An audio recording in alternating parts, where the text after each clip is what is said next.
Saturday एक arrest की news आती है और मंडे स्टॉक मार्केट ओपन होते ही स्टॉक क्रैश हो जाता है। ऑलमोस्ट लोअर सर्किट 20% का हमको देखने को मिलता है। दोस्तों मैं बात कर रहा हूँ चैमकार्ट इंडिया लिमिटेड की। दोस्तों चैमकार्ट की जर्नी 2015 में स्टार्ट हुई थी और 2025 में after 10 years company BSE SME के सेगमेंट में लिस्ट हुई थी और कंपनी का बिजनेस मॉडल भी काफी अच्छा था। नंबर्स भी काफी अच्छे देखने को मिले थे जो आगे मैं आपके साथ डिस्कस करने वाला हूँ। पहले मैं इसके बिजनेस मॉडल को बता देता हूँ। ये B2B सप्लायर थे of raw materials for nutritional sports and health supplements के। इसके साथ कंपनी का विजन 2030 का काफी क्लियर था जिसमें ये लोग ग्लोबल बायोटेक्नोलॉजी लीडर बनने की प्लानिंग कर रहे थे।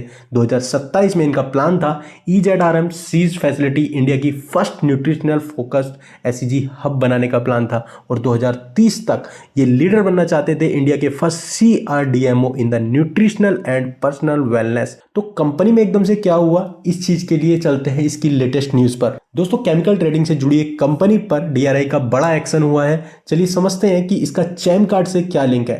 एज पर मीडिया रिपोर्ट आप देख सकते हैं director of revenue intelligence DRI ने 2 केमिकल ट्रेडर्स को अरेस्ट किया जिसमें उन पर एलिगेशन लगाए गए कि इन्होंने केमिकल इंपोर्ट करते वक्त मिस डिक्लेरेशन दिया। साथ में कंट्री ऑफ ओरिजिन और बिल ऑफ लेडिंग जैसी डिटेल्स को छुपाया गया ताकि कस्टम ड्यूटी को कम या अवॉइड किया जा सके। दोस्तों रिपोर्ट के अकॉर्डिंग ड्यूटी एवेशन का अमाउंट 10 to 12 करोड़ के आसपास बताया जा रहा है और इस केस में सबसे इंपॉर्टेंट बात यह है कि जो 2 नाम आए हैं वो है अंकित मेहता जो डायरेक्टर हैं चैमकार्ट इंडिया के और मौलिक कठोरी जो पार्टनर है एफ्रोडाइट फूड्स LLP के। इसका सबसे ज़्यादा इम्पैक्ट जो हमें देखने को मिला वो मिला चैमकार्ट के ऊपर। भाई सैटरडे को न्यूज़ आई और मंडे को स्टॉक 20% गिर गया। सोच सकते हैं इन्वेस्टर्स का पैसा किस तरीके से वाइप आउट हुआ। तो ये बहुत सोचने वाली बात है कि भाई SME कंपनी के जो प्रमोटर्स हैं या जो छोटी कंपनी होती हैं, बड़ी कंपनी में भी आजकल यार ऐसा देखने को मिलता है। केवल छोटी कंपनी की बात नहीं है, बड़ी कंपनी में बहुत धांधलेबाजी कभी कभी देखने को मिल जाती है जिससे नुकसान आफ्टर ऑल किसको होता है, इन्वेस्टर को होता है। कंपनी अच्छा कर रही थी, नंबर्स अच्छे थे, फ्यूचर प्लान बहुत अच्छे थे, बहुत अच्छी प्लानिंग के साथ कंपनी काम कर रही थी, लेकिन इन छोटे बेनिफिट्स ने कंपनी को कितना बड़ा नुकसान कराया। सोचो आप मार्केट कैप कहाँ से कहाँ पहुंच जाएगा और अभी तो ये एक स्टार्टिंग है, फ्यूचर में देखते हैं क्या हो सकता है। लेकिन इसमें इंपॉर्टेंट बात अभी ये है कि ये सब अभी एलिगेशन है, केस अभी इन्वेस्टिगेशन स्टेज में है। फ्यूचर में देखते हैं कि किस तरीके से ये रिएक्ट करता है। लेकिन स्टॉक ने तो रिएक्ट कर दिया, मींस मार्केट ने स्टॉक के ऊपर तो रिएक्ट कर दिया है। और इन्वेस्टर के पॉइंट ऑफ व्यू से अगर समझें तो ये न्यूज़ मार्केट में जैसे ही आई चैमकार्ट का स्टॉक शार्पली डाउन देखने को मिला। रीजन सिंपल था, रेगुलेटरी रिस्क प्लस अनसर्टेनिटी, क्योंकि किसी को बिलीव और ट्रस्ट नहीं होता अगर कि इसके ओनर ही जो मेन प्रमोटर है वहाँ से ही उनको कुछ ना कुछ फॉल्ट, कुछ ना कुछ गलती देखने को मिले। और इसमें तो बहुत बड़ी प्रॉब्लम थी कि मार्केट हमेशा इन चीज़ों को कभी भी इग्नोर नहीं करता, चाहे वो गवर्नेंस इशू हो, लीगल ट्रबल हो या फिर ट्रस्ट ब्रेक हो। तो ये बहुत बड़े एलिगेशन है, अगर ये प्रूफ होते हैं तो स्टॉक पता नहीं कैसे रिएक्ट करेगा। देखो यहाँ पर हमारी कोई बाई और सेल रिकमेंडेशन नहीं है, वीडियो कंप्लीटली एजुकेशनल पर्पज से बनाई जा रही है, तो अपना कंप्लीट एनालिसिस करने के बाद ही कोई डिसीजन लेना। लेकिन ये चीज़ समझने वाली है कि चाहे कंपनी के फंडामेंटल भाई कितने भी स्ट्रॉन्ग हैं, पर जब तक क्लैरिटी नहीं आती ना, मार्केट पैनिक मोड में, मीन्स ये स्टॉक तो पैनिक मोड में जा चुका है। लेकिन ये जो केस हुआ है इससे इन्वेस्टर्स के लिए काफ़ी कुछ सीखने वाली चीज़ है। सीखने वाली भी क्या है यार, क्योंकि कुछ चीज़ें तो ऐसी होती हैं ना जो पता ही तब चलती हैं जब भाई कांड हो जाता है। अब चाहे वो जेंसोल का सीन देख लो, इन्वेस्टर निकल ही नहीं पाते, चाहे ये चैमकार्ट का सीन देख लो, इन्वेस्टर निकल ही नहीं पाएंगे उस जगह से। ऐसा नहीं है कि कंपनी खत्म हो जाएगी, 10 to 12 करोड़ का ही सीन है, लेकिन ये एलिगेशंस काफ़ी मैटर करते हैं और लॉन्ग टर्म तक स्टॉक को, कंपनी को हर्ट करते हैं, कंपनी के ट्रस्ट को हर्ट करते हैं, क्योंकि जिसके साथ भी आपका बिजनेस है वहाँ पर ट्रस्ट ब्रेक होने के चांसेस बढ़ जाते हैं।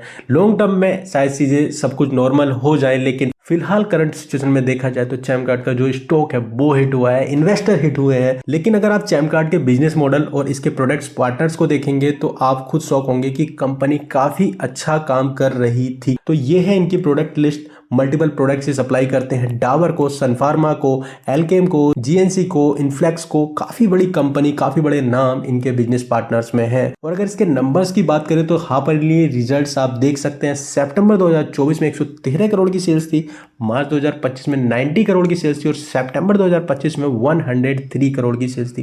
दोस्तों इस बिजनेस में जो ओपीएम है काफ़ी इंप्रेसिव है, 18%, 14%, 14%, काफ़ी इंप्रेसिव ओपीएम पर कंपनी बिजनेस कर रही है। और नेट प्रॉफिट आफ्टर ऑल देख सकते हैं सितंबर 2025 में 10 करोड़ देखने को मिलता है। अगर इसको long term point of view के हिसाब से अगर आप देखेंगे तो ईयरली नंबर्स आप देख सकते हैं यहाँ पर। मार्च 2022 में 87 करोड़ की सेल्स थी और मार्च 2025 में ऑलमोस्ट 203 करोड़ की सेल्स, ऑलमोस्ट 2.2x की ग्रोथ इसकी सेल्स में देखने को मिली थी। और ओपीएम में ग्रोथ देखेंगे तो ऑलमोस्ट 2x होती हुई दिख रही है हमको। मार्च 2022 में ओनली 8% के मार्जिन से कंपनी काम कर रही थी और वहीं मार्च 2025 में 16% की ओपीएम से कंपनी बिजनेस कर रही है, जिसका इंपैक्ट इसके नेट प्रॉफिट पर भी देखने को मिला था। 5 करोड़ का नेट प्रॉफिट था मार्च 2022 में और मार्च 2025 में 24 करोड़ का नेट प्रॉफिट था। ऑलमोस्ट 5x होता हुआ हमको दिख रहा था। लेकिन इन सारी पॉजिटिव न्यूज़ के बाद हमको स्टॉक के अंदर अच्छी खासी गिरावट मिली। वो स्टॉक के अगर प्रमोटर अगर आप देखेंगे इसके तो यहाँ पर देख सकते हैं प्रमोटर में पारुल शैलेश मेहता जिनके पास 36% की होल्डिंग है और अंकित शैलेश मेहता जिनके पास भी 36% की होल्डिंग है। इक्वल होल्डिंग है, ऑलमोस्ट 73% की होल्डिंग है। एक स्ट्रॉन्ग होल्डिंग कह सकते हैं आप इसको, क्योंकि सारी एसएमई स्टॉक देखेंगे तो इतनी अच्छी होल्डिंग्स जिन स्टॉक्स में मिलती हैं काफ़ी स्टेबल स्टॉक्स होते हैं। एफआईएस की होल्डिंग 0.95% है, डीआईएस की भी होल्डिंग 6.78% और पब्लिक ओनली 18.97% पर ही है। दोस्तों जो सबसे बड़ा नुकसान होता है ना ऐसी चीज़ों का वो इस सेक्टर को होता है, पब्लिक को, जो एक आम लोग होते हैं इनके ऊपर सबसे ज़्यादा बर्डन जाता है। बहुत सोच समझ के पैसा लगाते हैं, बिजनेस काफ़ी अच्छा चलता है, फ्यूचर विजन काफ़ी अच्छा होता है, कंपनी के ऊपर ट्रस्ट होता है, जो प्रमोटर होते हैं उनके ऊपर ट्रस्ट होता है। और ऐसी न्यूज़ जब आती है तो सारा ट्रस्ट ब्रेक हो जाता है भाई। स्टॉक मार्केट से ही ट्रस्ट ब्रेक हो जाता है कि भाई इतना पैसा लगाया और एक दिन के अंदर 1 लाख रुपए लगाया हुआ है, किसी का सीधे 20% गिरावट, ऑलमोस्ट 80,000 रुपीज़ ही बचे 1 लाख के। और आगे फ्यूचर का पता नहीं है कि किस तरीके से स्टॉक रिएक्ट करेगा, किस तरीके से ये एलिगेशंस हटेंगे या इनके ऊपर एक्शन होने वाला है, क्या होगा पता नहीं। वो तो फ्यूचर में जब कुछ न्यूज़ आएगी तब देखते हैं। तो दोस्तों आफ्टर ऑल कहने का मतलब यही था कि स्टॉक कितना भी अच्छा चल रहा हो लेकिन जो उसके प्रमोटर होते हैं ना उनका बहुत इम्पैक्ट स्टॉक के अंदर होता है। तो फ्यूचर में देखते हैं इस केस के अंदर क्या इंप्रूवमेंट देखने को मिलती है। दोस्तों यहाँ पर हमारी कोई बाई और सेल रिकमेंडेशन नहीं है, वीडियो कंप्लीटली एजुकेशनल पर्पज से बनाई गई है। और अगर आप हमारे चैनल पर न्यू आए हैं तो प्लीज़ चैनल को सब्सक्राइब करना बिल्कुल मत भूलिएगा। ये आपके लिए कंप्लीटली फ्री है लेकिन हमारे लिए बहुत ही ज़्यादा वैल्यूएबल है। तो मिलते हैं जल्दी एक नई इंटरेस्टिंग वीडियो के साथ, तब तक के लिए हैप्पी इन्वेस्टिंग। Thank you.